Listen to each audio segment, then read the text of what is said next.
Hello बेटा, welcome to next class. आज से हम फिर से दोबारा से जो तुम्हारे PYQ हैं, चाहे वो किसी भी एग्ज़ाम में आए हुए हैं, क्वेश्चन सीरीज शुरू करने वाले हैं। ठीक है, आप सब वेट कर रहे थे और बहुत सारे मैसेज भी आ रहे थे कि मैम प्लीज़ क्वेश्चन सीरीज ही आप स्टार्ट रखो।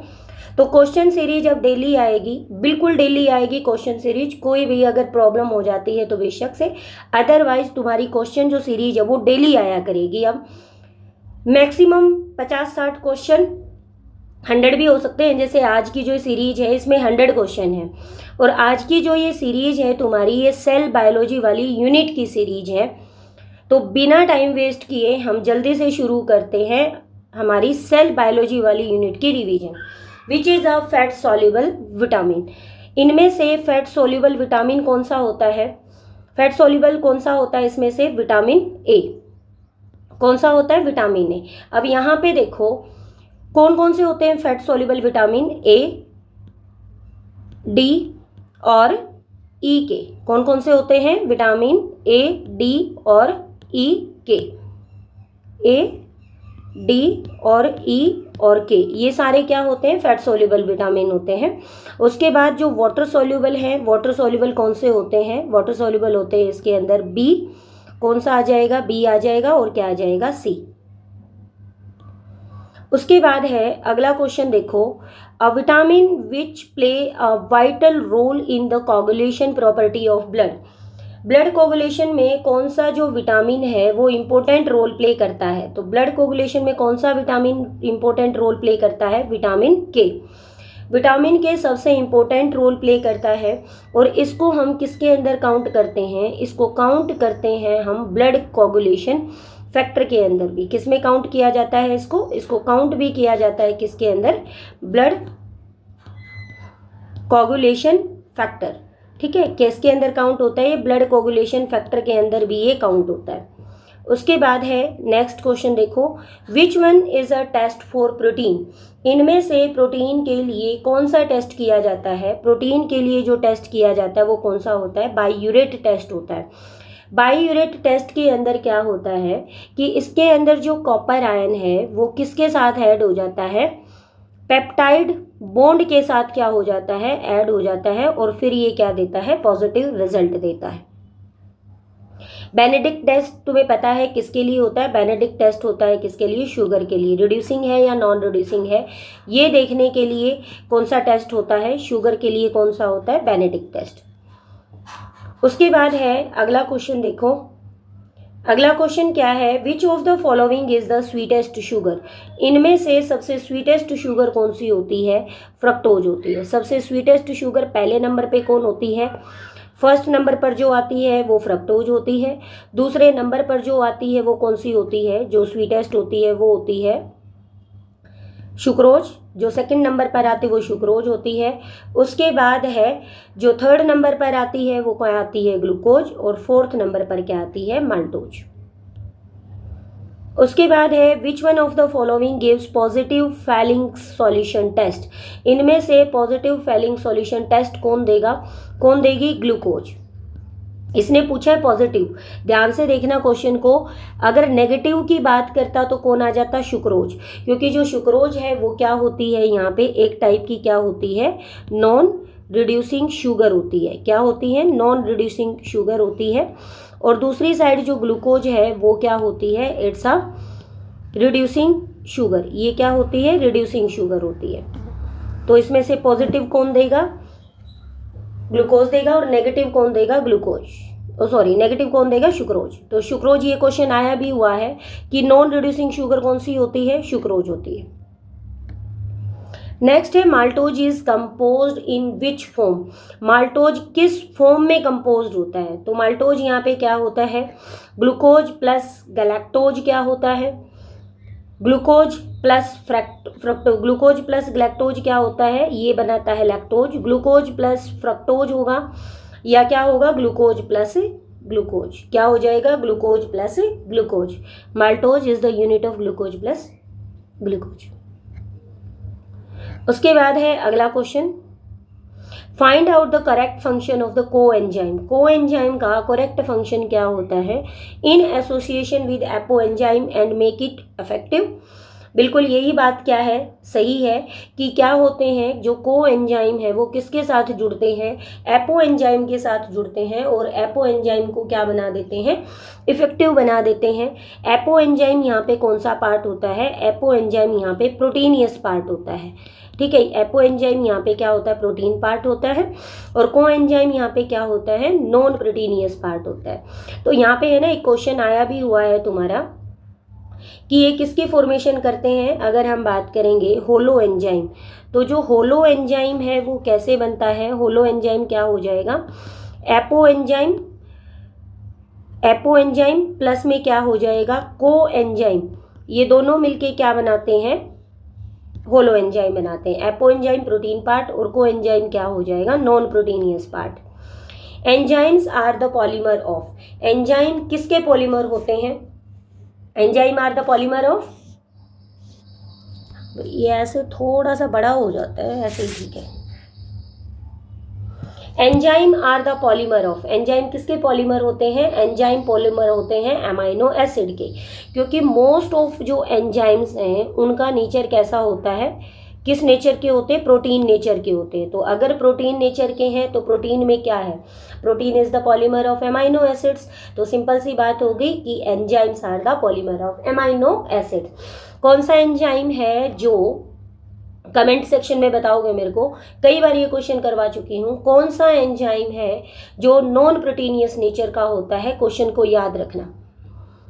उसके बाद है अगला question, carbonic anhydrase is activated in the presence of which element. Recent का आया हुआ क्वेश्चन है ये, रिसेंट नीट में क्वेश्चन आया था, carbonic anhydrase is activated in the presence of which element, कौन सा, जिंक। कार्बोनिक एनहाइड्रेज किसकी प्रेजेंस में एक्टिवेट होता है, जिंक की प्रेजेंस में एक्टिवेट होता है। यानी इस जिंक को यहाँ पे क्या बोलेंगे, इट्स अ को एंजाइम पार्ट, यानी नॉन प्रोटीनियर पार्ट है और किस चीज़ में हेल्प करता है, ये एंजाइम को एक्टिवेट करने में हेल्प करेगा। उसके बाद अगला क्वेश्चन है, what is an apo enzyme, अभी बताया था तो इसमें टाइम वेस्ट करने की रिक्वायरमेंट है ही नहीं। एपो एंजाइम क्या होता है, इट्स अ प्रोटीन पार्ट। उसके बाद है which is the longest of all RNA. पिछली बार क्वेश्चन आया था सीईटी में, मोस्ट एबेंडेंट कौन होता है, आरआरएनए। अगर क्वेश्चन आ जाए सबसे लॉन्गेस्ट कौन सा होता है, सबसे लॉन्गेस्ट कौन सा होता है, वो होता है एमआरएनए। कितनी बेस पेयर का होता है ये, 10,000 बेस पेयर का बना हुआ होता है एमआरएनए। टीआरएनए क्या होता है, ये 60 to 90 बेस पेयर का होता है।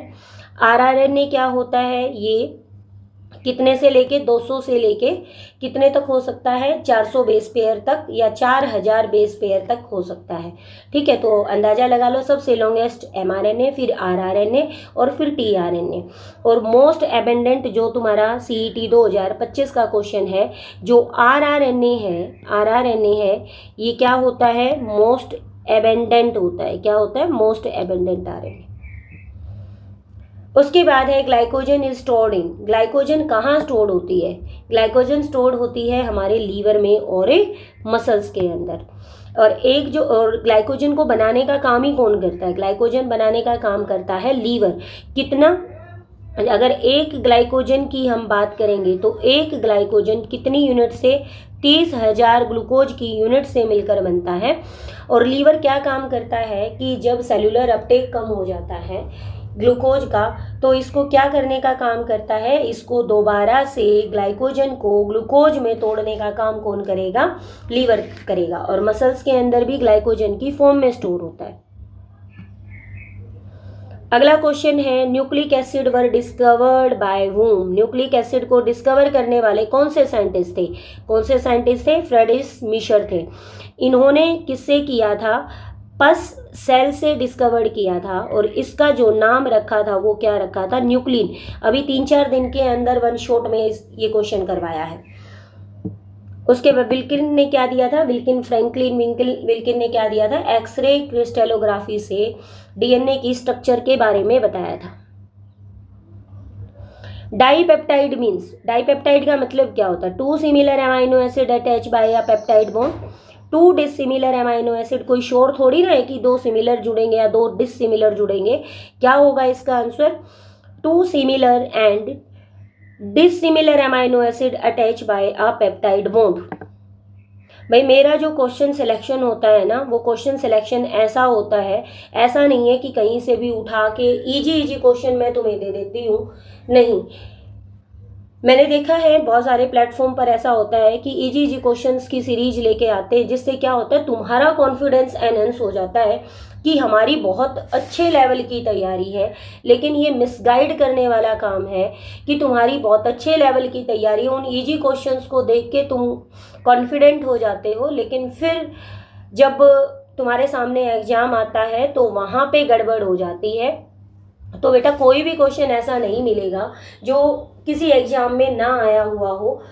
सारे के सारे क्वेश्चंस किसी ना किसी एग्जाम में पूछे गए क्वेश्चंस हैं, और इनमें से बहुत सारे क्वेश्चन ऐसे हैं, अब तो तुमने कर भी लिए ना सीईटी 2021 से 25 तक के क्वेश्चन, बहुत सारे क्वेश्चन ऐसे हैं। अब तुम्हें देखने को मिलेगा कि मेरी जो ये सीरीज है इसमें से कितने सारे क्वेश्चंस हैं जो उनके अंदर मिलेंगे। The structure of protein can be destroyed by which रे, किससे होता है? अल्ट्रावायलेट रे से। अल्ट्रावायलेट रे की वजह से जो प्रोटीन की स्ट्रक्चर है वो क्या हो जाती है? डी नेचर हो जाती है। क्या हो जाएगी? D nature. प्रोटीन की स्ट्रक्चर जब तुम हाई हीट दोगे, हाई टेम्परेचर दोगे, हाई पीएच दोगे, या अल्ट्रावायलेट रे की वजह से क्या हो जाएगी? डी नेचर हो जाएगी। उसके बाद है which one is the most abundant protein in the animal world. अब बता दो, ये जो सीरीज है ना, सुन लो एक बार, ये जो सीरीज है ना जो मैं अब तुम्हें करवा रही हूँ, ये क्वेश्चन सिलेक्शन मेरा पिछले साल का है। तो इसमें से देखो तीसरा क्वेश्चन यहाँ पे ऐसा आ गया जो तुम्हारा सीईटी 2025 में आया हुआ है। सेम क्वेश्चन पूछा गया था, विच one is the most abundant protein in the animal world. कौन सा होता है? कोलेजन। रूबिस्को किसके अंदर होता है? जो रूबिस्को है ये ऑल वर्ल्ड के अंदर होता है। रूबिस्को किस में होता है? ऑल वर्ल्ड में या वोल बायोस्फीयर में। और कोलेजन किसके अंदर होता है? सिर्फ और सिर्फ एनिमल वर्ल्ड के अंदर होता है। उसके बाद है next, which one of the following cell organelle stored the information of synthesis of protein. बताओ भाई, अब यहाँ राइबोसोम का तो जिक्र आया ही नहीं। राइबोसोम को क्यों? क्योंकि तुमने तो एक बात रट रखी कि ribose is responsible for the protein synthesis. तो राइबोज तो आया नहीं, तो क्या आंसर आ जाएगा इसका? इसका आंसर आ जाएगा न्यूक्लियस। क्यों आ जाएगा इसका आंसर न्यूक्लियस? याद करो हमने क्या पढ़ा था? सेंट्रल डोगमा पढ़ा था। क्या पढ़ा था? सेंट्रल डोगमा पढ़ा था। सेंट्रल डोगमा में हमने क्या पढ़ा था? डीएनए से क्या बनना? डीएनए बनना। फिर डीएनए से क्या बनना? आरएनए बनना। और आरएनए से क्या बनना? प्रोटीन का बनना। तो आ गया ना। तो क्या है? Nucleus is responsible for the किसके लिए? प्रोटीन के सिंथेसिस के लिए। उसके बाद है generally protein and carbohydrate components are found in cow milk. Kerala CET का क्वेश्चन है ये, क्योंकि हर एक स्टेट अपना सीईटी लेती है, तो वहाँ पे ये क्वेश्चन आया हुआ है। Generally protein and carbohydrate are the components found in cow milk. Cow milk में क्या मिलता है? केजीन मिलता है और लैक्टोज मिलता है। याद रखना, जो केजीन है ये क्या देता है? येलो कलर देता है मिल्क को। और जो लैक्टोज है इसको क्या बोला जाता है? मिल्क शुगर बोला जाता है। चाहे ह्यूमन मदर हो, ह्यूमन फीमेल हो या कोई भी हो, हर एक के दूध के अंदर क्या मिलेगी? लैक्टोज मिलेगी। और केजिन की वजह से क्या होता है? येलो कलर होता है। इसीलिए काउ मिल्क और ह्यूमन फीमेल का जो मिल्क है या फर्स्ट कोलेस्ट्रॉम है वो येलो कलर का क्यों होता है? क्योंकि उसके अंदर केजिन प्रोटीन होता है। नेक्स्ट है at metaphase of mitosis each chromosome is consist of. कितने क्रोमोसोम, कितने क्रोमेटिड होते हैं? 2 क्रोमेटिड होते हैं। कितने होते हैं? 2 क्रोमेटिड होते हैं। 1 सेंट्रोमियर होता है, 2 काइनेटोकोर होते हैं और 2 मॉलिक्यूल किसके होते हैं? डीएनए के होते हैं। कैसे? अगर इसकी अगर स्ट्रक्चर भी बना के देखोगे तो देखो, ये 1 सेंट्रोमियर हो गया, यहाँ पे एक क्या हो गई? डिस्क लाइक स्ट्रक्चर हो गई। ठीक है, तो 2 काइनेटोकोर हो गए और 2 क्या हो गए? ये क्रोमेटिड हो गए। एक कैसे हो जाएगा? एक क्रोमेटिड ये हो जाएगा, एक क्रोमेटिड ये हो जाएगा। हो गया आंसर। उसके बाद है अगली बात करते हैं अगले क्वेश्चन की, which one is correct for G naught stage. कल करवाया था ये question, G naught stage it is a quiescent stage. बिल्कुल सही बात है। कैसी स्टेज होती है ये? क्यूसेंट स्टेज होती है। In this phase cell cycle is stopped, इसमें सेल साइकिल स्टॉप्ड हो जाती है, ये बात भी सही है। सेल मेटाबॉलिकली एक्टिव रहती है, ये बात भी सही है। G nought cell can divide in response to some stimulus, ये मैंने बताया था। कई केसेस में क्या होता है कि जो जी नोट सेल्स हैं ये डिवाइड हो जाती हैं, किसकी वजह से? जैसे हार्ट सेल्स है, वो क्या होता है कुछ केसेस के अंदर उनके अंदर डिवीजन की कैपेबिलिटी आ जाती है। तो क्या आ जाएगा इसका? All are a correct. उसके बाद है calcium dependent kinase can control, इस क्वेश्चन को ऐड कर लेना। क्या बोल रहा है? Calcium dependent kinase can control, किसको कंट्रोल करता है? सेल की एक्टिविटी को कंट्रोल करता है, क्योंकि सेल साइकिल एक्टिविटी ऐसा तो है नहीं कि अपने आप होती रहेंगी, उनको कंट्रोल करने के लिए भी किसी ना किसी जीन की या किसी ना किसी एंजाइम की रिक्वायरमेंट होगी, और वो जीन या वो जो एंजाइम है वो कौन सा हो जाएगा? वो कौन हो जाएगा? सेल साइकिल या कैल्शियम डिपेंडेंट काइनेज। उसके बाद है अगला क्वेश्चन है which is the longest phase of the cell cycle, सबसे लॉन्गेस्ट फेज कौन सा होता है? इसमें कौन होता है? इंटरफेज। सबसे लॉन्गेस्ट फेज कौन सा होता है? इंटरफेज होता है। कितना बताया था कल, कितना टाइम लेता है ये लेता है टोटल 95% टाइम, यानी अगर एक ह्यूमन सेल 24 घंटे में डिवाइड हो रही है तो कितने? 23 घंटे कौन लेगा? इंटरफेज लेगा। नेक्स्ट क्वेश्चन है in meiosis crossing over is initiated at, ये क्वेश्चन तो है ना बार बार पूछा जाता है। क्रॉसिंग आवर कब इनिशिएट होती है? पैकेटीन स्टेज के अंदर क्या इनिशिएट होती है? क्रॉसिंग आवर इनिशिएट होती है एक सेल के अंदर। उसके बाद है नेक्स्ट है What would be the number of chromosomes of the aileron cells of a plant with 42 chromosome in its root tip cell? इसने कहा है कि रूट टिप सेल में कितने क्रोमोसोम्स हैं? 42 क्रोमोसोम है, यानी हमें पता है कि जो रूट है वो क्या होती है? 2n होती है। तो अगर इसका हैप्लोइड है 2n, कितना है इसमें? 42 है, तो n अगर निकालोगे तो कितना आ जाएगा? 21। उसके बाद अगर बात करते हैं एल्यूरोन लेयर की, तो जो एल्यूरोन लेयर होती है वो कैसी होती है? ट्रिप्लोइड नेचर की होती है। तो मल्टीप्लाई कर लो, कितना आ जाएगा? 21 को अगर तुम किससे मल्टीप्लाई करोगे? 3 से मल्टीप्लाई करोगे तो कितना आ जाएगा? 63। तो क्या आंसर आ जाएगा? 63। एल्यूरोन लेयर और एंडोस्पर्म दोनों का नेचर कैसा होता है? ट्रिप्लोइड होता है।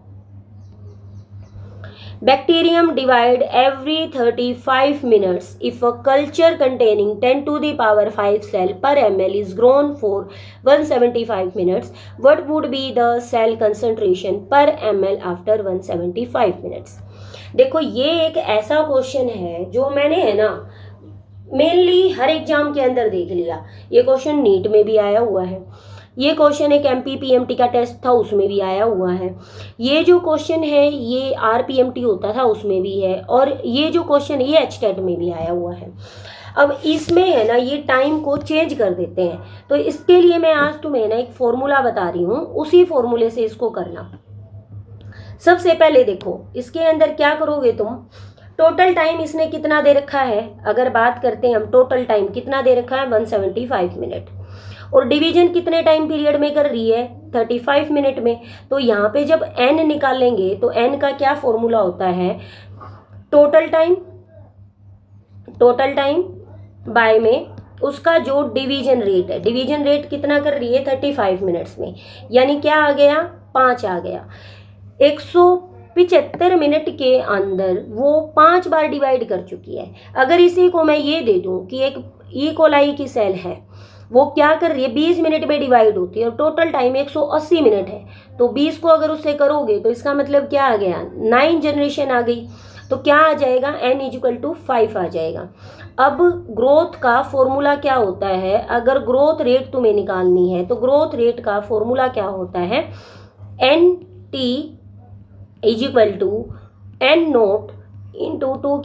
2n। n0 इसने दे रखा है, n0 कितना दे रखा है? कल्चर मीडियम, यानी इनिशियल जो इसने टाइम दे रखा है, इनिशियल डिवीजन रेट दे रखा है 10 to the power 5 सेल है, तो इनिशियल कितना है? 10 to the power 5 है। और 2 इंटू एन की पावर हमने निकाल ली 5। तो जब इसको सोल्व तुम यहाँ से करोगे तो क्या आ जाएगा 32 into 10 to the power 5 cell. इस क्वेश्चन को किसी भी तरीके से पूछ सकते हैं। क्या आ जाएगा यहाँ पे, इसका जो आंसर आ जाएगा वो आ जाएगा 32 into 10 to the power 5 cell. क्या आ जाएगा 32 into 10 to the power 5 cell. उसके बाद आ जाओ, the time period between the meiotic 1 and meiotic 2 cell division is called the, recently NEET के एग्जाम में आया हुआ क्वेश्चन है ये। क्या बोलते हैं उसको बोलते हैं इंटरकाइनेसिस। ये कल बताया था, मियोसिस 1 और मियोसिस 2, यानी साइटोकाइनेसिस 1 किसके बीच में, साइटोकाइनेसिस 1 के बीच में, और अगर ऐसे बिल्कुल डीपली पूछे तो कैरियोकाइनेसिस 2 के बीच का जो फेज है उसको हम क्या बोलते हैं, उसको बोला जाता है इंटरकाइनेसिस।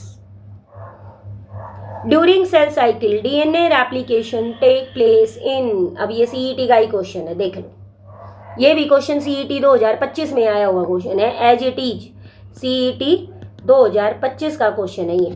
क्या आ जाएगा इसका आंसर, क्या आ जाएगा इसका, आ जाएगा एस फेज। क्या आ जाएगा एस फेज।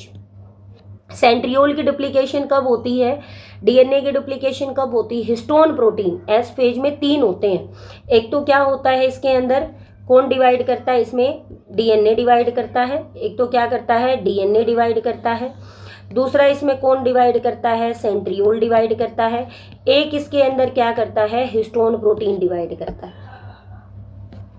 उसके बाद है how many time is the genetic material replicated during meiosis.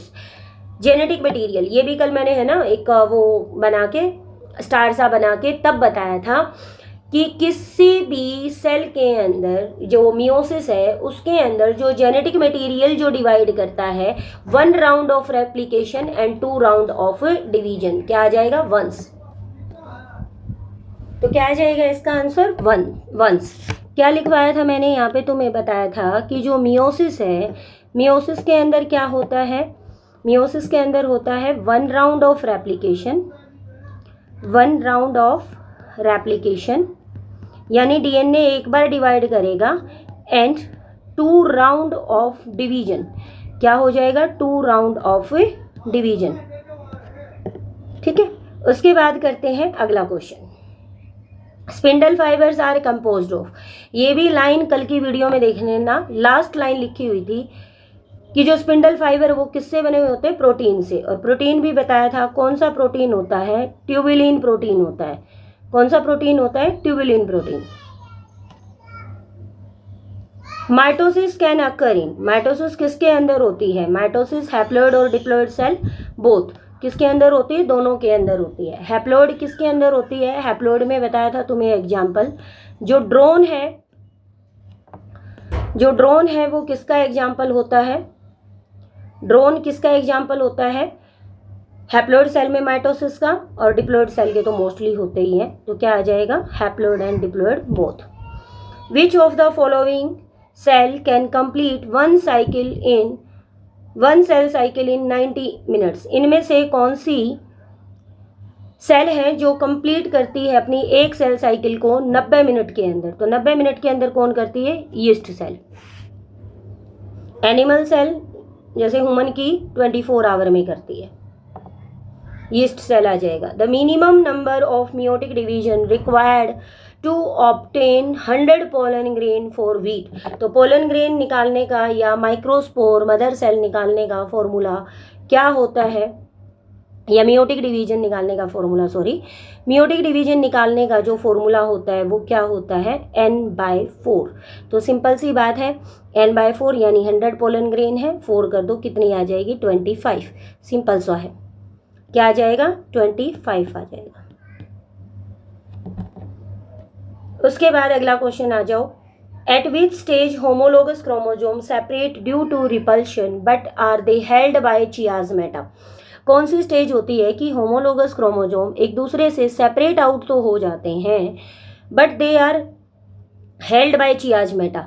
तो क्या हो जाएगा उसमें, कौन सी स्टेज हो जाएगी, चियाज़मेटा फॉर्मेशन किस में होती है, डिप्लोटीन स्टेज में। किस में होती है, डिप्लोटीन स्टेज में। ठीक है, क्या आ जाएगा इसका आंसर? आ जाएगा डिप्लोटीन स्टेज।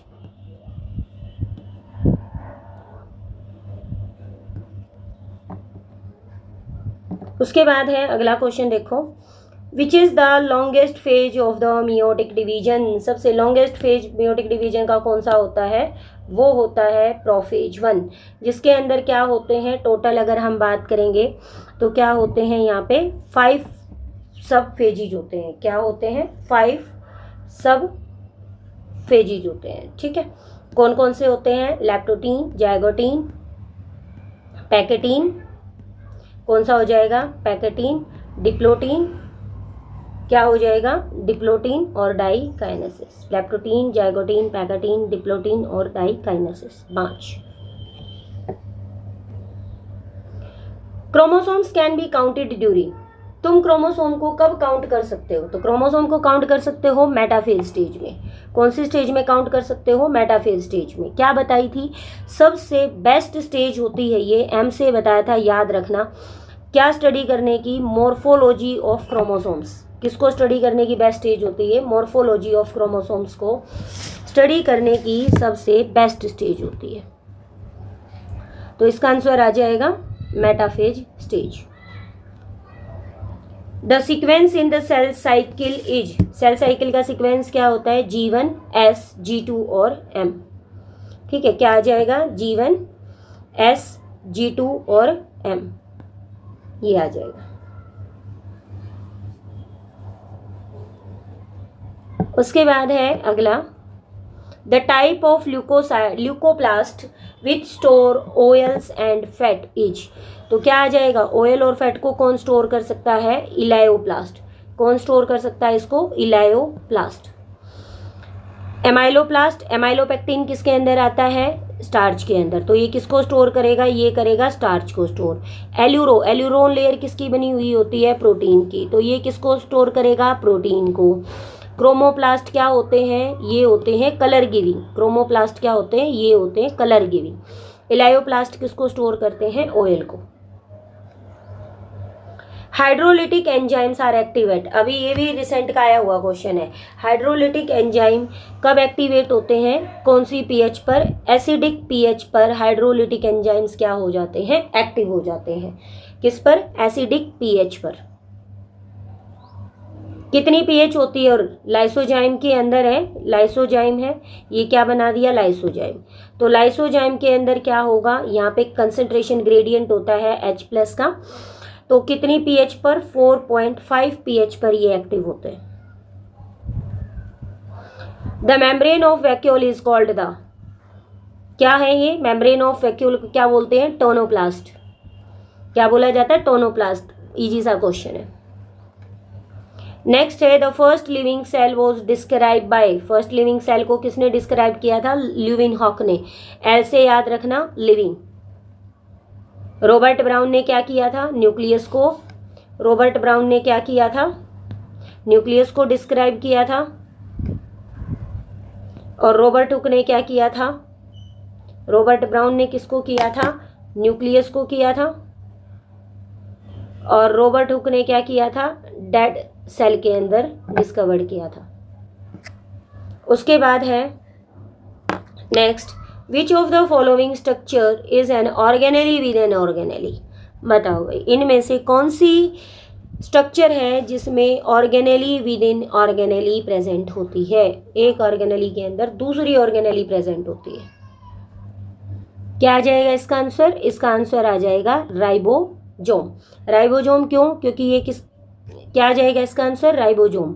क्यों आ जाएगा राइबोसोम? क्योंकि ये किसके अंदर प्रेजेंट होती है? साइटोप्लाज्म में भी प्रेजेंट होती है। दूसरा ये कहाँ होती है? एक तो ये किस में प्रेजेंट होती है? साइटोप्लाज्म में। और दूसरा एंडोप्लाज्मिक रेटिकुलम के साथ भी प्रेजेंट होती है। तो इसलिए इसको क्या बोलते हैं? Organelle within organelle. Chromatin is made up of. Chromatin किस किस से बने हुए हैं? क्रोमेटिन DNA, RNA और प्रोटीन से बने हुए हैं।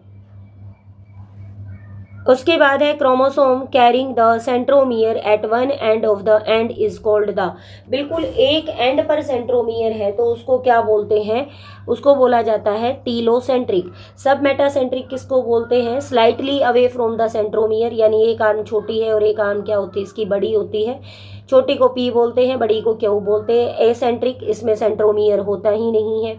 मेटासेंट्रिक क्या होती है, बिल्कुल सेंट्रोमियर बीच में प्रेजेंट होता है। Which type of arrangement is shown by flagella of eukaryotic cell?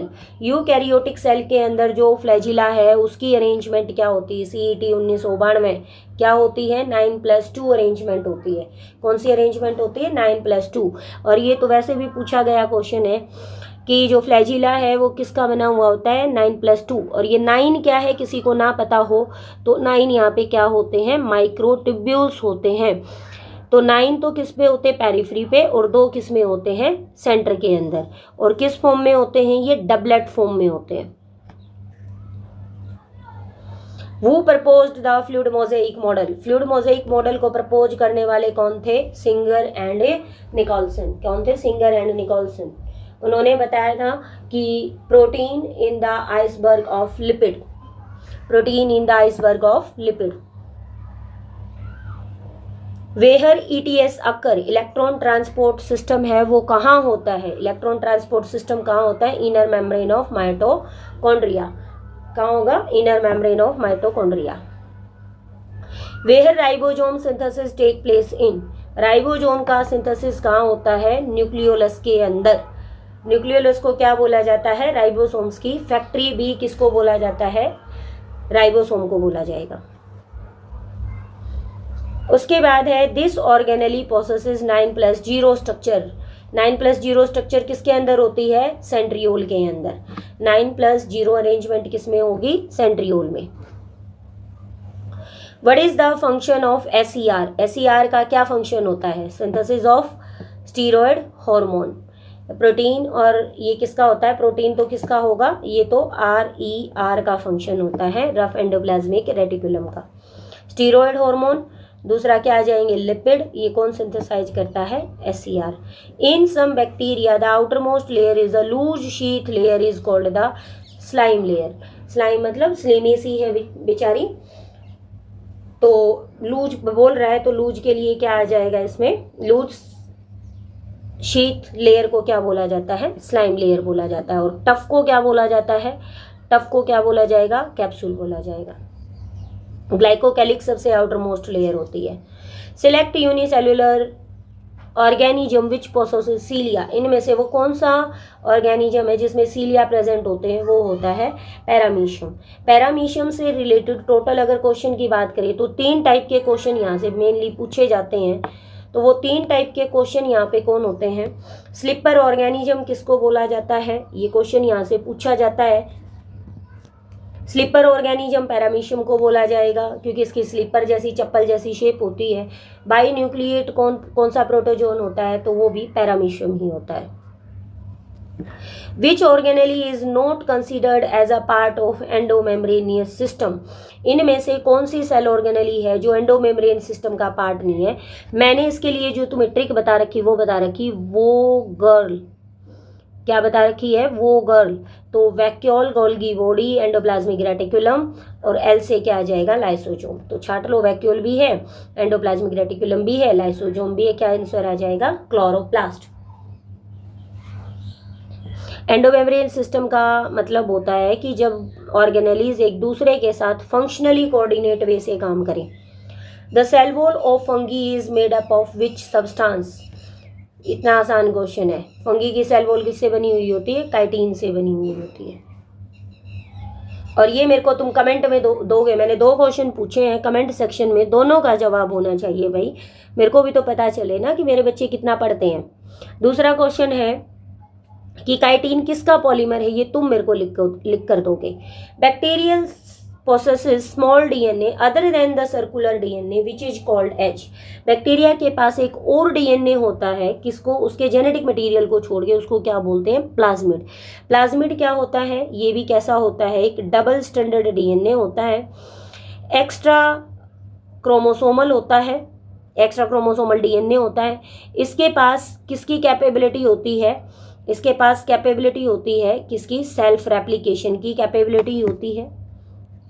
Antibiotic resistance gene होते हैं। In each chromosome centromere possesses disc shape like structure is known as the kinetochore. अभी बताया था कि ये क्रोमोसोम हो गया, इसके चारों तरफ क्या होते हैं? एक डिस्क लाइक स्ट्रक्चर होती है जिसको कैनेटोकोर बोलते हैं। अगर इसका फंक्शन पूछा जाए तो क्या होता है? स्पिंडल फाइबर के साथ अटैचमेंट में हेल्प करेगा ये। Microfilament are made up of. Microfilament किससे बने हुए होते हैं? किससे बने हुए होते हैं? प्रोटीन से बने हुए होते हैं।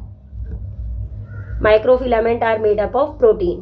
The association of more than one ribosome with a single molecule of mRNA complex is called the polysome या पॉलीराइबोसोम। एक सिंगल mRNA है, इसके ऊपर ऐसे बहुत सारे राइबोसोम अटैच है, तो इसको पॉलीसोम बोला जाता है।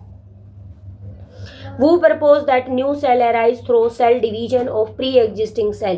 ये बात किसने बताई थी? रुडोल्फ विर्को ने बताई थी। ओमनिस सेलुला ई सेलुला, इसको क्या बोला जाता है? इसकी एक और टर्म भी है, दैट इज ओमनिज सेलुला ई सेलुला। इसका मतलब भी यही होता है कि कोई भी प्री एग्जिस्टिंग सेल से क्या होती है? नई सेल अराइज होती है।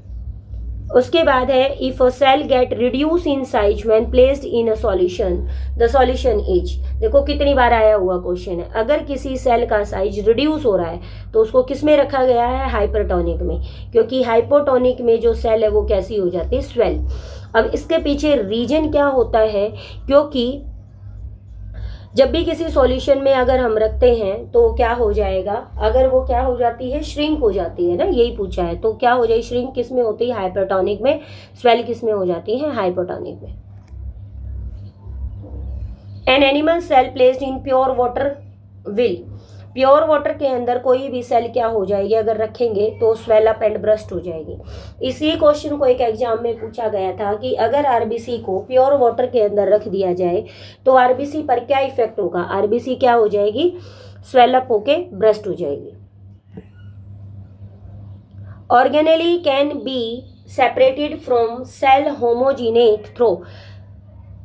कोई भी ऑर्गेनेली अगर हमें किसी होमोजीनेट सिस्टम से सेपरेट आउट करनी है तो उसको कौन सी ट्रिक से करेंगे या कौन सी टेक्निक से करेंगे? डिफरेंशियल सेंट्रीफ्यूगेशन से। किससे करेंगे? डिफरेंशियल सेंट्रीफ्यूगेशन से। उसके बाद है how many different proteins does the ribosomes consist of. एक राइबोसोम के अंदर जो राइबोसोम है वो कितने प्रोटीन से बना हुआ होता है? 80 प्रोटीन से बना हुआ होता है। When the centromere is situated in the middle of two equal arm of chromosome, बिल्कुल क्या है? दोनों आर्म क्या है? बिल्कुल इक्वल है, then it's known as the metacentric। अगर दोनों इक्वल आर्म्स के बीच में है तो उसको बोलते हैं metacentric. Water soluble pigment found in plant cell vacuole are. Water soluble pigment कौन सा होता है? बताया था एंथोसाइनिन। एंथोसाइनिन क्या देता है? इसका एक काम और होता है, ये क्या देता है? फ्लावर को कलर देने का काम भी करता है। ये क्वेश्चन CET 2025 का क्वेश्चन है, पूछा गया था। फ्लावर गिविंग कलर कौन सा होता है? एंथोसाइनिन। अच्छा, एंथो वर्ड यूज किसके लिए होता है? एंथो वर्ड किसके लिए यूज किया जाता है? मैं कई बार बता चुकी हूँ। इसमें जो ये एंथो वर्ड है ना, एंथो वर्ड ही किसके लिए यूज होता है? फ्लावर के लिए। फ्लावर की स्टडी को ही क्या बोलते हैं हम? क्या बोला जाता है? एंथोलॉजी। क्या बोला जाता है? Anthology is the study of flower.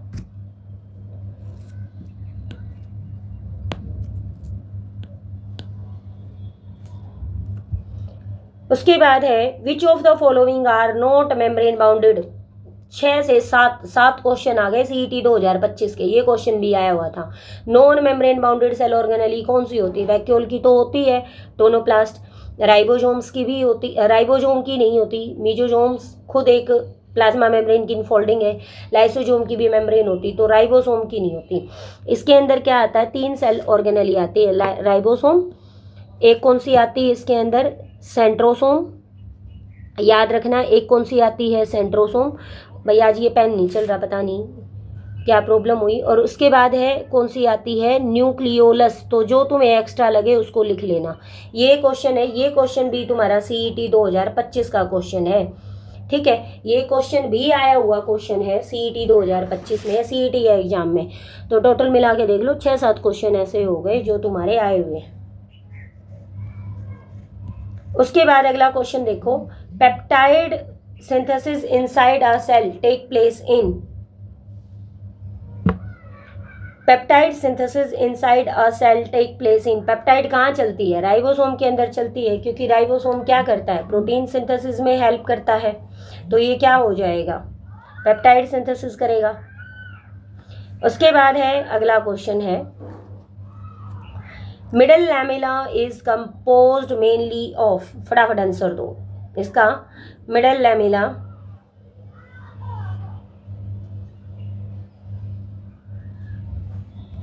Lamella is composed mainly of, किससे बना हुआ होता है, कैल्शियम पैक्टेट से। इन chloroplast chlorophyll is present in the, chloroplast में जो क्लोरोफिल है वो कहाँ प्रेजेंट होता है, थाइलाकोइड के अंदर प्रेजेंट होता है। तो क्या आ जाएगा इसका, थाइलाकोइड आ जाएगा। उसके बाद है the desmosome are concerned with the, desmosome का मतलब क्या होता है, सेल एडहेरेंस। क्या मतलब होता है, सेल एडहेरेंस।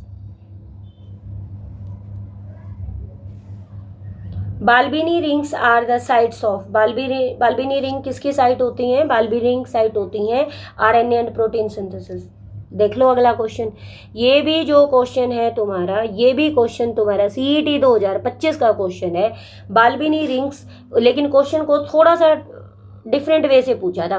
ये पूछा था कि बाल्बिनी रिंग्स किसके अंदर प्रेजेंट होती हैं, बाल्बिनी रिंग्स प्रेजेंट होती हैं किसके अंदर, पॉलीटीन क्रोमोसोम के अंदर, ठीक है। पॉलीटीन क्रोमोसोम क्या होता है, सबसे जो जॉइंट क्रोमोसोम है उसको बोला जाता है, सबसे बड़े क्रोमोसोम को क्या बोला जाता है, polytene chromosome. Which one is apparato reticular, बता दो भाई, एपरेटो रेटिकुलर किसको बोला जाता है, गोल्गी एपरेटस को क्या बोला जाता है, एपरेटो रेटिकुलर। क्यों बोला जाता है, क्योंकि इसके अंदर क्या होता है, एक नेटवर्क होता है किसका, ग्रेना का, तो जाल सा बिछा हुआ होता है, इसी वजह से इसको क्या बोला जाता है, रेटिकुलर बोला जाता है। एपरेटस मतलब गोल्गी एपरेटस के अंदर एक नेटवर्क होता है, एक जाल सा बिछा हुआ होता है। तो पहले इसको जो नाम दिया गया था वो एपरेटो रेटिकुलर दिया गया था, बाद में इसका नाम बदल के गोल्गी एपरेटस कर दिया गया था। Ribosome were discovered by the Palade scientist, इसीलिए राइबोसोम्स को पैलेडे पार्टिकल्स भी बोला जाता है। क्या बोला जाता है इसको, पैलेडे पार्टिकल्स भी इसको बोला जाता है, ठीक है।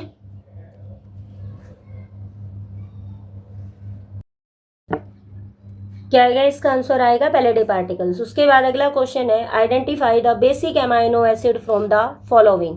बेसिक एमाइनो एसिड को तुम्हें फाइंड आउट करना है। तो बेसिक एमाइनो एसिड क्या होता है, लाइसिन।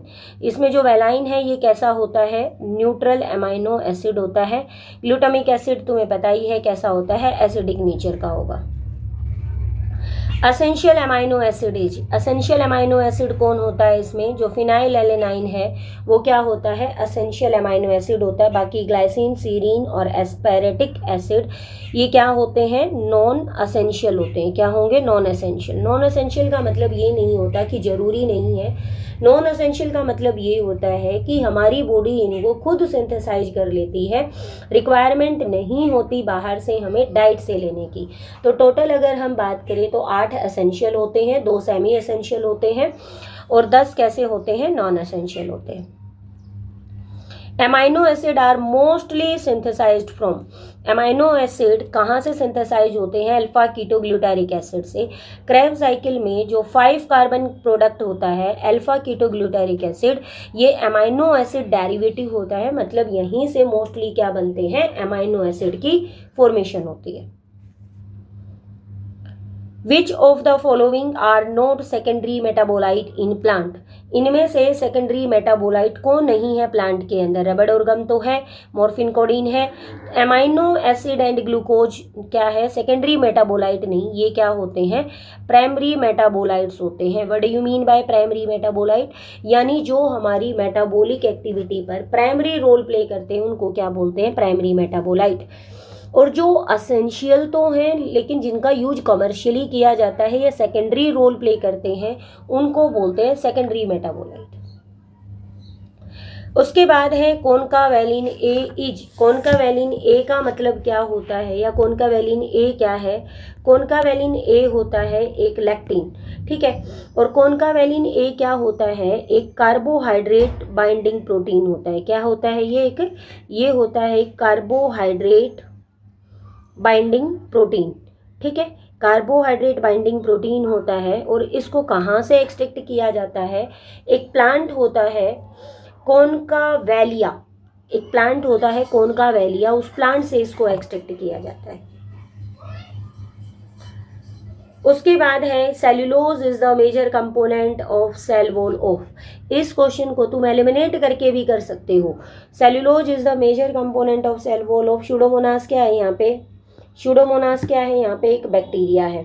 सैक्रोमाइसिस क्या है? फंगी है। जैंथोमोनास क्या है? बैक्टीरिया है। तो जो सेल्यूलोज है वो किसकी होती है? प्लांट की सेल वॉल होती है। तो पाइथियम यहाँ पे क्या हो जाएगा? प्लांट सेल वॉल, सेल्यूलोज की बनी हुई। उसके बाद है DNA is composed of repeating units of. DNA किसकी यूनिट है? डीएनए डीऑक्सी राइबो न्यूक्लियोटाइड्स की रिपीटिंग यूनिट है। क्या आ जाएगा? इसका आंसर आ जाएगा D. DNA is a polymer of deoxyribonucleotide. उसके बाद अगला क्वेश्चन है Ramachandran plot is used to confirm the structure of. Ramachandran plot किसके लिए बनाया गया था? प्रोटीन के लिए बनाया गया था। और इन्होंने 3D स्ट्रक्चर किसकी दी थी? प्रोटीन की दी थी।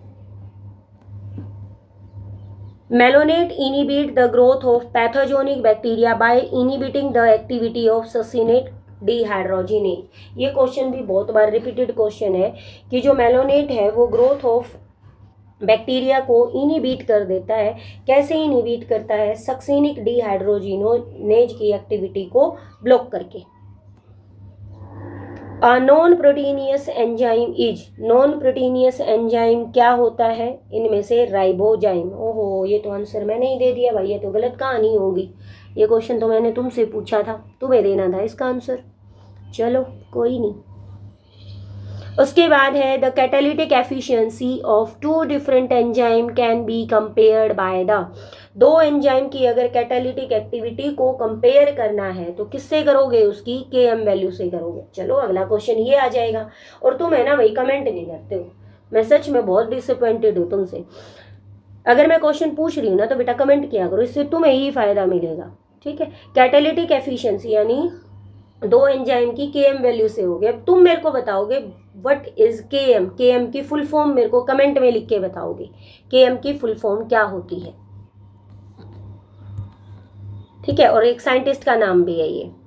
Enzyme having slightly different molecular structure but performing identical activity क्या बोलते हैं? Iso enzyme. नाम से भी इंडिकेट है आइसो एंजाइम यानी सेम एंजाइम है, सेम कैटालिटिक एक्टिविटी के लिए रोल प्ले कर रहे हैं। तो मॉलिक्यूलर स्ट्रक्चर अलग लेकिन activity same. The centriole undergo duplication during. अगला क्वेश्चन फिर आ गया सीईटी का। क्या है? सेंट्रियोल कब डुप्लीकेशन करता है? एस फेज में। अभी बताया था सेंट्रियोल, डीएनए रेप्लिकेशन और हिस्टोन तीनों डुप्लीकेट कब करते हैं? एस फेज के अंदर करते हैं। उसके बाद है best material for the study of mitosis in laboratory is. Best material क्या है माइटोसिस की स्टडी करने के लिए? Root tip. Root tip school level पे एक्सपेरिमेंट भी किया होगा, रूट टिप पे किया जाता है। कोल्चिसिन, कल क्वेश्चन पूछा था ना लाइव क्लास में। Colchicine is an inhibitory chemical which prevent attaching the centromere with ray या stop the functioning of centriole. नहीं, prevent the spindle fibre in mitosis. क्या करता है ये? इसका आंसर आ जाएगा सी। ये क्या करता है? स्पिंडल फाइबर की फॉर्मेशन को प्रिवेंट कर देता है, यानी ट्यूबुलिन प्रोटीन के साथ ये क्या हो जाता है? बाइंड हो जाता है। Which stage of meiotic prophase show terminalization of chiasmata as its distinctive feature? किसके अंदर हो जाएगा? मियोटिक, कौन सी मियोटिक प्रोफेज में टर्मिनलाइजेशन ऑफ चियाजमेटा हो जाता है? डाइकाइनेसिस। ये कल वाली क्लास देख लेना भाई, जिसको डाउट हो डाइकाइनेसिस में या ना समझ में आया हो। विच one of the following is essential for photolysis of water? Photolysis of water के लिए कौन रिस्पॉन्सिबल होता है? Manganese. 4 manganese, 2 calcium, 1 chloride ion. Photolysis of water के लिए कौन रिस्पॉन्सिबल होता है? मैंगनीज। टेम्परेरी। अब ये क्वेश्चन है भाई मजे मजे में, ठीक है, ये सेल बायोलॉजी से रिलेट नहीं करते, तो ये 10 क्वेश्चन होंगे मुश्किल से। ये किससे रिलेटेड है? पूरे सिलेबस से। Temporary endocrine gland human body के अंदर कौन होता है? Corpus luteum. क्या सिक्रीट करता है? एस्ट्रोजन और प्रोजेस्ट्रोन का सिक्रीशन करता है ये। MSH is secreted bye, MSH किससे सिक्रीट होता है? Melanocyte stimulating hormone, middle lobe of pituitary. Total 9 hormone secrete करता है पिट्यूटरी ग्लैंड, जिसमें से 6, 1 और 2 ऐसे याद रखना। 6 तो किससे करेगा? एंटीरियर पिट्यूटरी से। 1 किससे करेगा?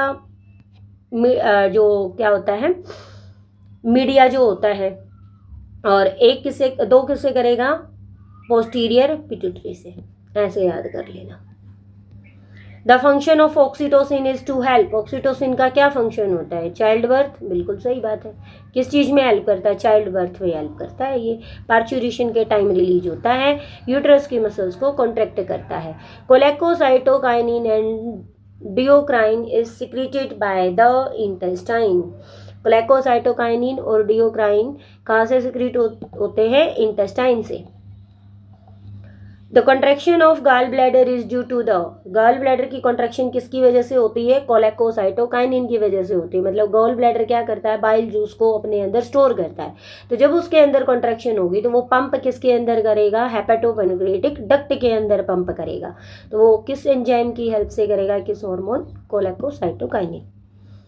विच of the following is an amino acid derived hormone? इनमें से अमाइनो एसिड डिराइव्ड हार्मोन कौन सा है? एपिनेफ्रिन। एपिनेफ्रिन। एस्ट्राडायोल और ये क्या है? एस्ट्राडियोल। ये स्टीरॉयड हार्मोन है। Alzheimer disease in human is associated with the deficiency of. Alzheimer disease मतलब क्या होता है? एपिसोडिक मेमोरी हो जाती है ऐसे पर्सन की, तो वो किसकी वजह से होती है? एसिटाइल कोलाइन की वजह से होती है Alzheimer disease. Nissl granules of nerve cell are made up of. Nissl granules किससे बने हुए होते हैं? राइबोसोम्स से, ठीक है। Nissl granules are the factory of ribosomes and RNA।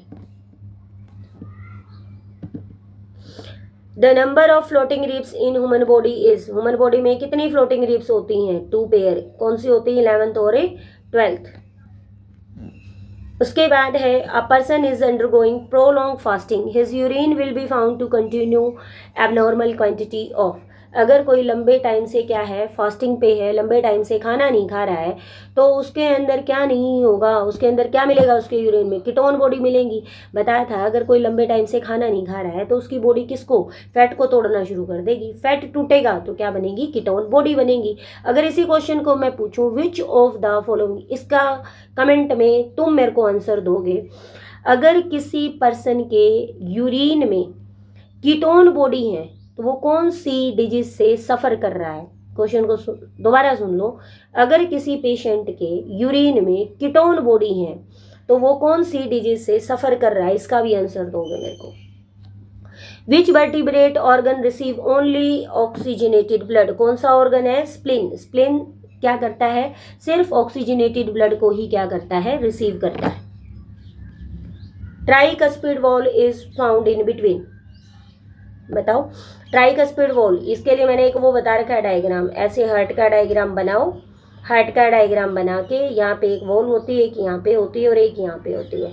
ये तो ट्राइकस्पिड होती है। ये मिट्रल वाल्व या बाइकस्पिड होती है, ये सेमिलुनर वाल्व होती है। तो ट्राइकस्पिड किस में? राइट एट्रियम और राइट वेंट्रिकल के बीच में। तो कोई राइट ऑरिकल और राइट वेंट्रिकल के बीच में क्या आ जाएगा? सेकंड आंसर आ जाएगा। उसके बाद है prolong deficiency of nicotine acid cause. Prolong deficiency से क्या हो जाता है, पेलेग्रा हो जाता है। निकोटिनिक एसिड या निकोटीन क्या होता है, विटामिन B3, नियासिन की वजह से, नियासिन की वजह से क्या हो जाएगा, पेलेग्रा।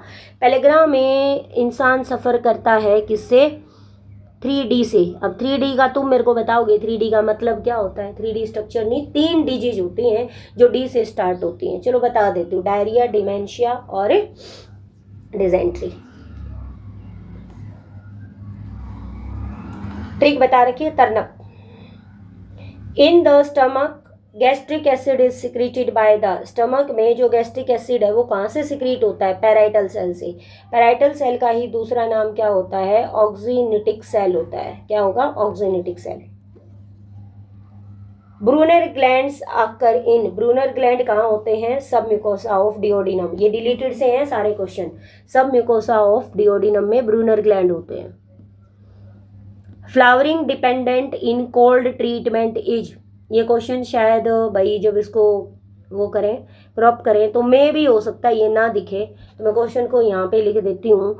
अगर तुम क्या करते हो, फ्लावरिंग को इंड्यूस करते हो, फ्लावरिंग को इंड्यूस करोगे बाय कोल्ड ट्रीटमेंट, क्या देके, कोल्ड ट्रीटमेंट देके, तो उसको क्या बोलते हैं, उसको बोला जाता है वर्नलाइजेशन। क्या बोला जाता है उसको, वर्नलाइजेशन बोला जाता है।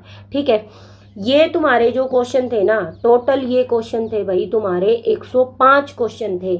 105 क्वेश्चन आज मैंने तुम्हें दे दिए हैं।